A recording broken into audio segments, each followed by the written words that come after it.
Hello students, I hope all of you will be very fine.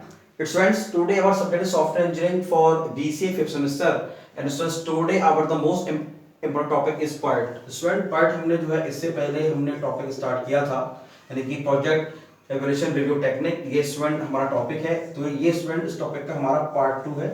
कल हमने student part 1 में जो है हमने स्टूडेंट पढ़ा कि पार्ट क्या होता है, किस प्रकार के प्रोजेक्ट में जो है हमारा जो प्रोजेक्ट एवोल्यूशन रिव्यू टेक्निक है इसकी स्टूडेंट जो है आवश्यकता है। ठीक है स्टूडेंट, तो हमने पढ़ा कि भाई जो हमारा प्रोजेक्ट है, जो हमारा पार्ट जो है वो स्टूडेंट जो साइंटिफिक जो प्रोजेक्ट्स होते हैं, जो हमारे क्या नाम है रिसर्च के जो प्रोजेक्ट होते हैं, जिसमें स्टूडेंट हमें जो है टाइम एस्टिमेशन हमें हमें करना होता है कि कौन सी एक्टिविटी कब परफॉर्म होगी।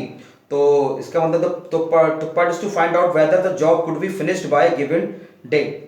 तो मतलब कहना मतलब ये है कि हम क्या करते हैं स्टूडेंट, हम इसमें एज्यूम टाइमिंग को हम एज्यूम करते हैं कि भाई कि टाइमिंग को एज्यूम करने की कौन सी बेस्ट पॉसिबिलिटीज हो सकती हैं जब हम अपने प्रोजेक्ट को कंप्लीट करेंगे। तो हम कह सकते हैं कि in part we assume that expected time of any operation can never be determined exactly. मतलब पार्ट के द्वारा स्टूडेंट हम ये नहीं कह सकते कि ये एक्टिविटी इतने टाइम पर एग्जैक्टली कंप्लीट हो जाएगी, तो ये एज्यूम कर पाना बहुत ही मुश्किल है। तो स्टूडेंट कल हमने पार्ट को हमने पढ़ा, तो स्टूडेंट पढ़ के आज हम जो वो जानेंगे कि भाई वो कौन सी टाइम वैल्यूज हैं जिनका हम यूज करके अपने प्रोजेक्ट के टाइम को कैलकुलेट कर सकते हैं कि प्रोजेक्ट हमारा कब कंप्लीट होगा। तो स्टूडेंट आप पार्ट 1 पार्ट 2 दोनों को कंबाइंड है, कंबाइंड करके आप लेक्चर को स्टूडेंट देखिएगा, तब जाके आपका लेक्चर कंप्लीट होगा। ठीक है, तो पार्ट के बारे में हमने पढ़ा कि पार्ट क्या होता है। अब हम ये स्टूडेंट जान लेते हैं कि कौन कौन सी वो 3 वैल्यूज हैं। तो 3 वैल्यूज कौन कौन सी है टाइम को एस्टिमेट करने की। तो 3 कौन कौन सी स्टूडेंट वैल्यूज है, तो 3 वैल्यूज 3 वैल्यूज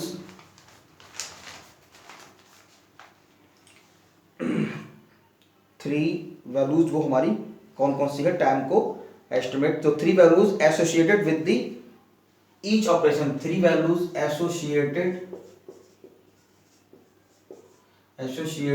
विद द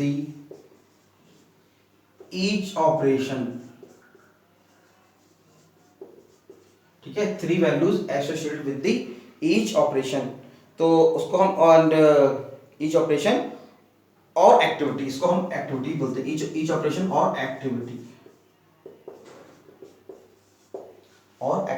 ठीक है स्टूडेंट्स, तो वो कौन कौन सी है। तो स्टूडेंट पहला तो है हमारा ऑप्टिमिस्टिक। ऑप्टिमिस्टिक है हमारा ऑप्टिमिस्टिक टाइम। ठीक है, तो ऑप्टिमिस्टिक स्टूडेंट देखिए टाइम क्या होता है हमारा, जो कि बहुत ही हमारा एक इंपॉर्टेंट फेज है ऑप्टिमिस्टिक टाइम का। तो ऑप्टिमिस्टिक तो it is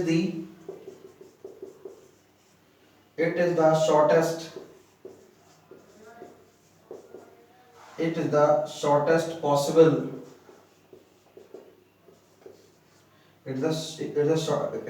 shortest possible time in which the operation can be computed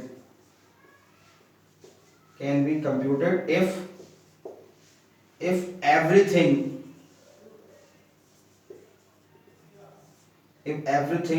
goes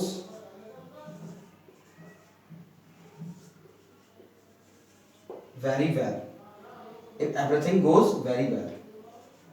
ठीक है। दूसरा है most likely time.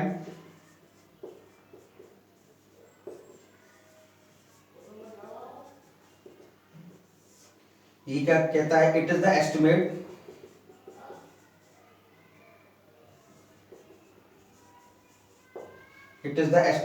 of the normal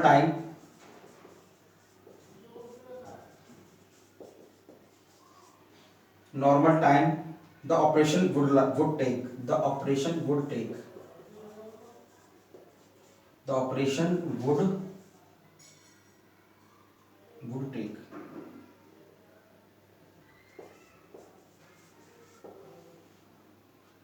ठीक है, तीसरा है pessimistic time.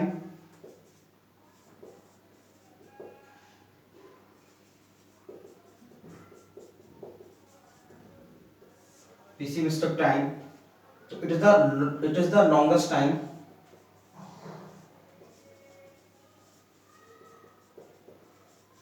it is the longest time that an operation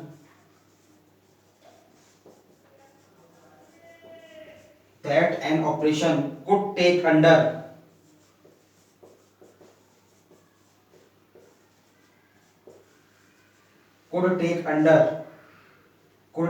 adverse condition.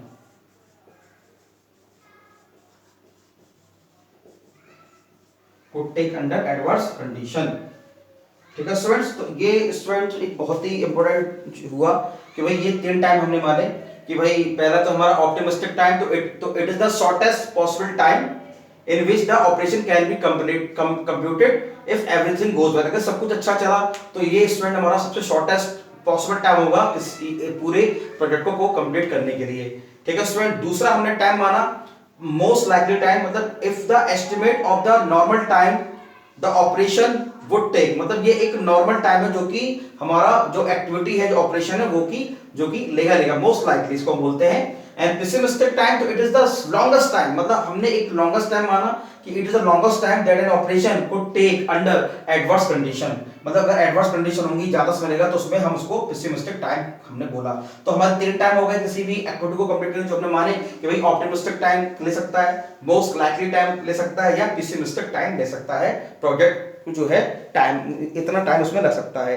तो उसमें देख ली जो हमारा ऑप्टिमिस्टिक टाइम है इसको हमने कहा T0, यानी कि जो हमारा ऑप्टिमिस्टिक टाइम है इसको हमने कहा T0, ये हमने इसको T0 कहा। T0 इसको हम नोटेशन में लिखेंगे, इसका जो स्टूडेंट नोटेशन है T0 इस तरीके से। और जो हमारा मोस्ट लाइकली टाइम है तो उसमें हमने इसको कहा Tm, इसको हमने कहा Tm। और जो हमारा पेसिमिस्टिक टाइम है हमने इसको कहा Tp। ठीक है, क्या कहा? Tp। तो हमने माना T0 यानी ऑप्टिमिस्टिक, Tm मतलब मोस्ट लाइकली टाइम, और Tp मतलब पेसिमिस्टिक टाइम। तो हमने इनको जो है नोटेशन हमने इनको दे दिए। तो स्टूडेंट इसको हम कैसे करेंगे कैलकुलेट? तो हमने माना कि द एक्सपेक्टेड वैल्यू T, हम कहेंगे the expected value T connected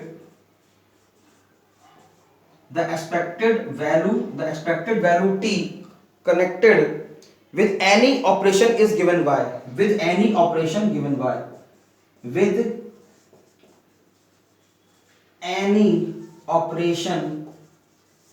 तो स्टूडेंट वो हमारा फॉर्मूला क्या होगा जिसके द्वारा हम उसको कैलकुलेट करेंगे? The expected value of T, कि भाई मतलब क्या टाइम होगा, तो मतलब जो है इन तीनों का हम जो है तो हम इसको हम निकालेंगे।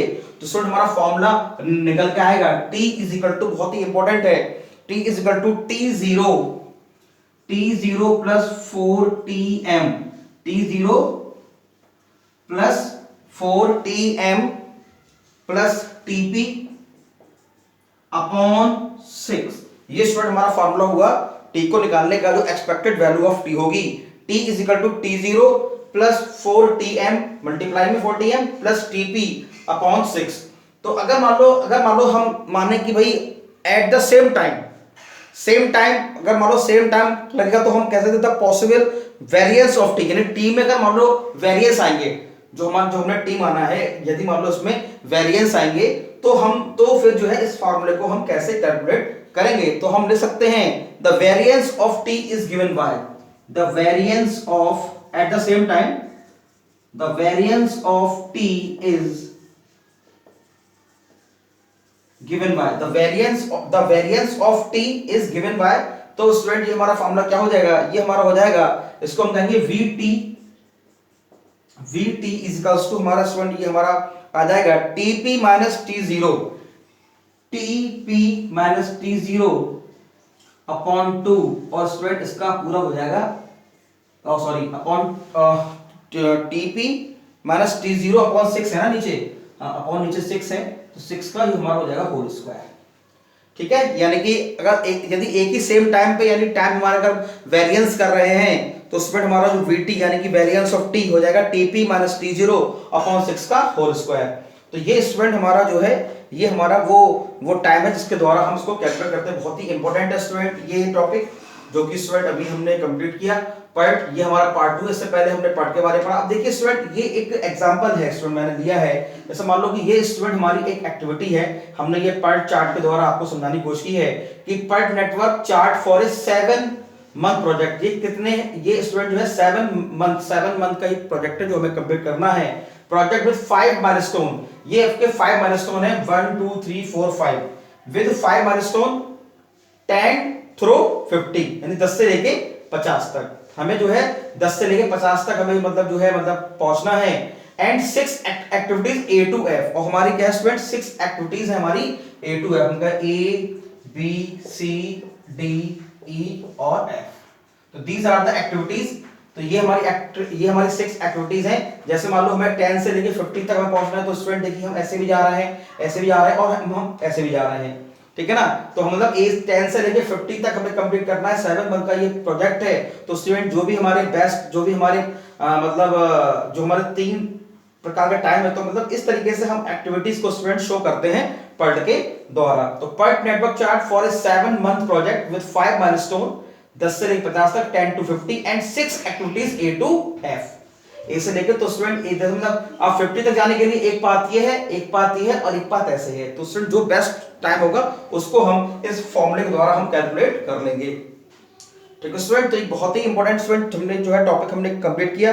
तो अब ये स्टूडेंट, ये हमारा क्या है, ये हमारा स्टूडेंट हो गया आपका PERT, ठीक है, जो कि एक बहुत ही इंपॉर्टेंट टॉपिक है जो आपके एग्जाम में लगातार पूछा जा रहा है। तो स्टूडेंट इसके बाद हम इसका प्रोसीजर पढ़ेंगे, procedure of PERT and limitation of PERT, जिसको हम स्टूडेंट आगे वाले चैप्टर में हम डिस्कस करेंगे कि भाई PERT की क्या लिमिटेशन है और PERT टेक्निक का क्या प्रोसेस है, क्या उसका प्रोसीजर है, ठीक है स्टूडेंट्स।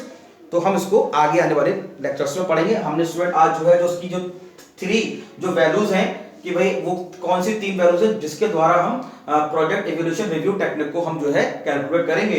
तो हाँ, optimistic time, most likely time and pessimistic time, और इसके बीच में जो रिलेशन है T = T0 + 4Tm + TP/6। अगर हम टाइम में वेरिएंस होगा एक ही सेम टाइम पर, तो पॉसिबल क्या हो जाएगा, Vt = TP - T0/6 का होल स्क्वायर, ठीक है स्टूडेंट। तो बहुत ही इंपॉर्टेंट है स्टूडेंट, यूनिट 4 से ये क्वेश्चन लगातार पूछा जा रहा है कि explain the project evaluation review technique. Okay students, तो आप लेक्चर को देखिए और लेक्चर देखिए फिर इसके आप स्टूडेंट नोट्स बनाइए। Thank you very much.